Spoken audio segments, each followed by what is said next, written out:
Welcome to F007 Channel. Dukung terus F007 Channel dengan like, share, comment, and subscribe. Melanjutkan cerita berikutnya dari Battle Through the Heavens.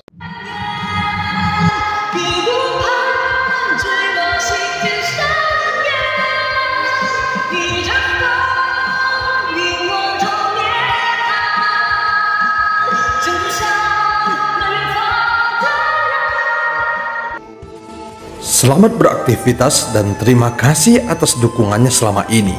Semoga semua sobat F007 selalu diberikan kesehatan dan rezeki yang berlimpah. Amin ya robbal alamin.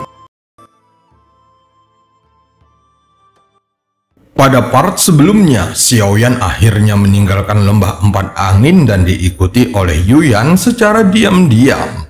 Sementara itu Zhonggu dan lainnya terus diintimidasi oleh Jinchang Daozi, sehingga Zhonggu dan lainnya keluar dari gua tempat tinggalnya. Hal ini dilakukan Jinchang Daozi untuk memaksa Zhonggu menerima tantangannya bertarung di aula budak Dewa Suro. Dia berani melakukannya karena mendapatkan informasi bahwa Xiaoyan tidak ikut kembali bersama mereka. Tentu saja aku yakin Jinchang Daozi memiliki kekuatan dan kepercayaan diri untuk mencapai titik ini. Bagaimanapun kamu memiliki pendukung di belakangmu. Jika melihat seluruh alam Dewa Iblis Abadi, siapa yang tidak berani dibunuh olehmu? Zhonggu berkata sambil menstabilkan tubuhnya dan menyeka darah dari sudut mulutnya. Tetapi sekarang dia telah mendapatkan reputasi tertentu setelah menjadi terkenal di alam Dewa Iblis Abadi. Apalagi kata-kata yang diucapkannya sama saja dengan mengatakan bahwa Jinchang Daozi sedang merajalela dan tidak menaati hukum, sehingga menimbulkan kemarahan publik. Seperti yang diduga Zhonggu, saat ini ada banyak diskusi di sekitarnya. Jelas sekali kezaliman Jinchang sangat merajalela yang membuat banyak orang tidak puas dengannya.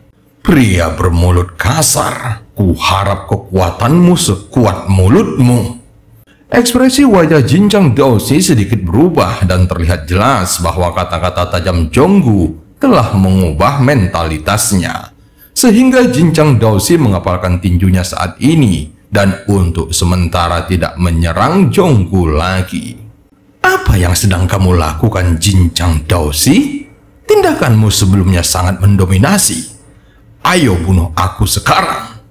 Melihat keraguan-keraguan di wajah Jinchang Daozi, Zhonggu mulai memprovokasinya lagi. Pada saat ini Zhonggu dengan sengaja menambah bahan bakar ke dalam api yang sedang menyala.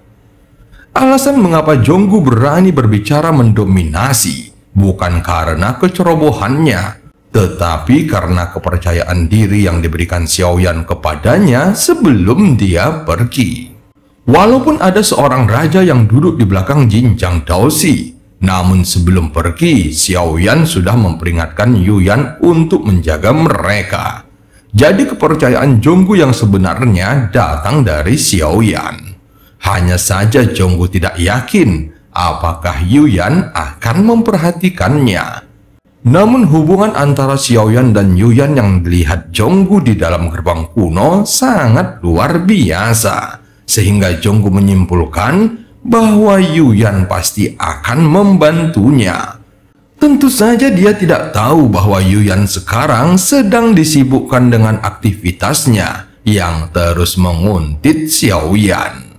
Saat ini tinju Jinchang Daozi mengepal erat dan amarahnya semakin melonjak. Dia segera menendang perut Zhonggu yang menyebabkannya terlempar ke belakang dan muntah darah.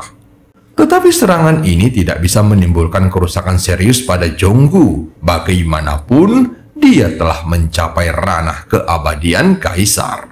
Hanya sebatas inikah kekuatan Jinchang Daozi? Itu tidak akan cukup untuk membunuhku.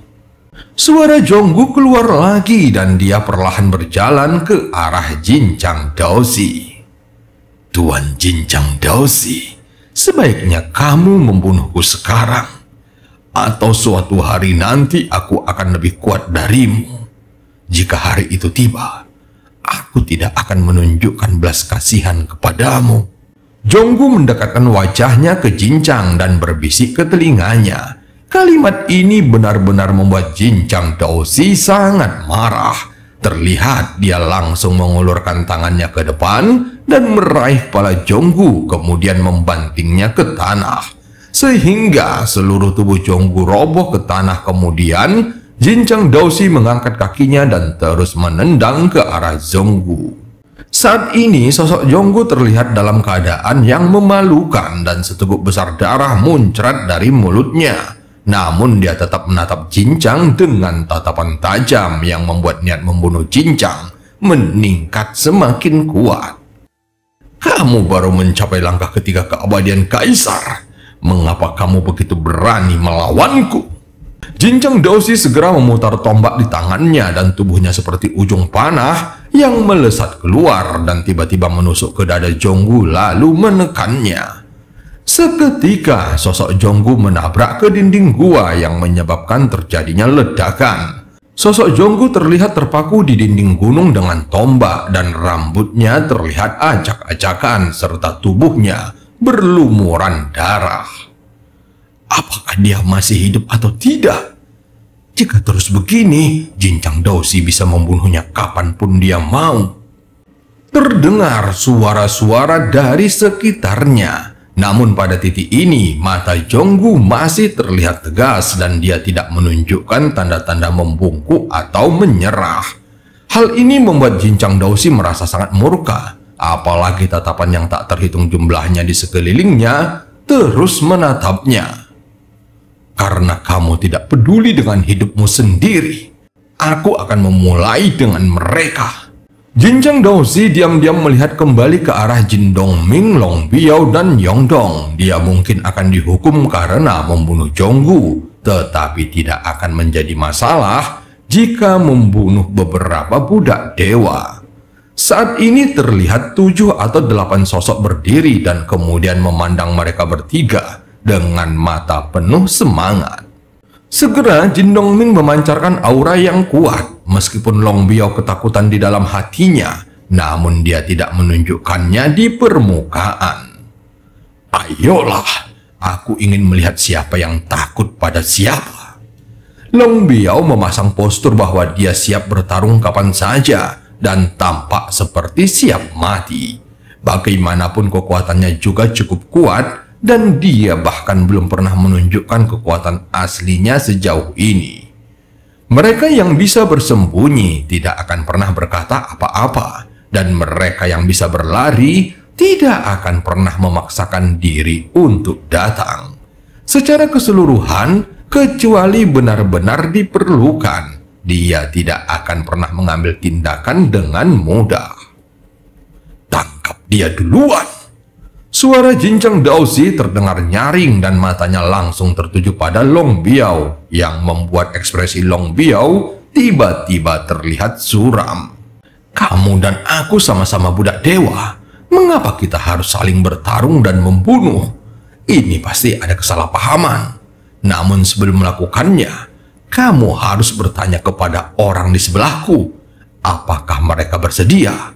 Bagaimanapun, kekuatan mereka bukanlah sesuatu yang bisa kalian atasi. Saat Long Biao mengatakan ini, dia segera berbalik, kemudian melihat Jin Dongming dan Yongdong. Namun keduanya sudah mundur beberapa langkah dan meninggalkannya berdiri sendirian di depan. Sebelum Long Biao dapat berbicara lagi, 7 atau 8 sosok telah mengelilinginya dan mulai menyerangnya. Menghadapi pengepungan 7 atau 8 orang, Long Biao mengusir mereka dengan keras. Dia segera memegang pedang panjang dan wajahnya dipenuhi dengan amarah. Ini adalah pedang peri beku yang kudapatkan dari Jinchang Daoshi sebelumnya. Dan ini juga merupakan senjata yang mematikan. Pada saat ini, 7 atau 8 orang lainnya segera mengeluarkan senjatanya yang berupa pedang peri beku juga di tangan mereka, sehingga membuat Long Biao tercengang melihatnya. Jika kalian berdua ikut bertindak dan menyerang bersama, maka kita mungkin masih memiliki peluang untuk menang. Melihat pemandangan ini, Long Biao langsung berkata dan segera memandang Jin Dongming dan Yongdong. Jika mereka tidak mengorbankan darah, maka tidak akan bisa mengetahui hasil akhirnya. Dengan kekuatan dewa asli Yongdong, seharusnya mereka dapat menyelesaikan masalah ini. Tetapi sekarang kekuatannya telah menurun dan hanya memiliki segel bintang 4 yang redup di alisnya, sehingga membuat Yongdong seperti kehilangan kepercayaan dirinya. Adapun kekuatan Jin Dongming tidak sebaik Long Biao, jadi sangat sulit untuk menantang budak dewa Cincang Daosi. Bagaimanapun, kekuatan mereka secara keseluruhan lebih lemah daripada budak dewa Cincang Daosi. Budak dewa elit ini dilengkapi dengan senjata berkualitas tinggi dan kekuatan tempur mereka seharusnya sudah dipersiapkan dengan baik oleh Cincang Daosi.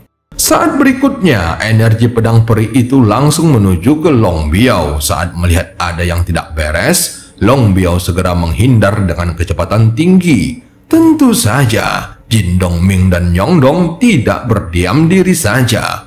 Mereka sama sekali tidak mempunyai kekuatan yang kuat dan saat ini mereka seperti kumpulan belalang di pohon anggur. Jika mereka tidak mengambil tindakan, maka mereka akan berakhir juga dan mengalami hal yang sama. Ketiganya mulai melakukan serangan balik dan tidak butuh waktu lama, kesenjangan di antara dua kelompok kekuatan ini akhirnya terungkap. Saat ini mereka bertiga berada dalam kondisi yang sedikit memalukan dan mendapatkan banyak luka. Hanya Long Biao yang benar-benar kuat dan bisa membuat lawannya merasa tidak nyaman.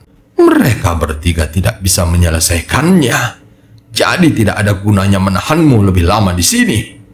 Ketika Cincang Daosi melihat pemandangan ini, dia langsung marah besar. Budak dewanya dilengkapi dengan senjata terbaik dan dia juga memiliki keyakinan mutlak untuk menang. Di antara pengikut Dao di alam dewa iblis abadi, kekuatan budak dewanya bukan saja sebagai yang teratas, tetapi juga yang paling kuat. Tanpa diduga ketiganya terlalu lemah. Setelah Cincang Daosi mencibir, mata 7 atau 8 orang budak dewanya langsung bersinar. Menghadapi ancaman kematian, tiba-tiba ekspresi Long Biao berubah dan niat membunuh di matanya menjadi lebih intens. Hidupmu harus berakhir di sini. Tiba-tiba para budak dewa ini berteriak dengan keras. Aku telah berjalan di atas es tipis seumur hidupku. Aku tidak menyangka akan berakhir di alam dewa iblis abadi ini. Long Biao segera berkata dengan getir. Dan cerita pun berakhir. Sampai ketemu di part selanjutnya.